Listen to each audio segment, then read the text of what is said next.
12 kuning telur, 6 butir putih telur. Mungkin kalau masak kita kurang garam masih bisa tambahin. Cuma kalau untuk kue, kalau gagal sekali ya udah ngulang dari awal gitu ya.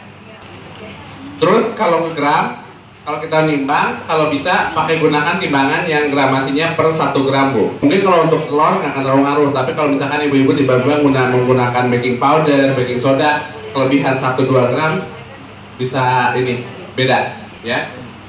Terus 1 sendok teh emulsifier atau emulsifier atau sama dengan 12 gram ya.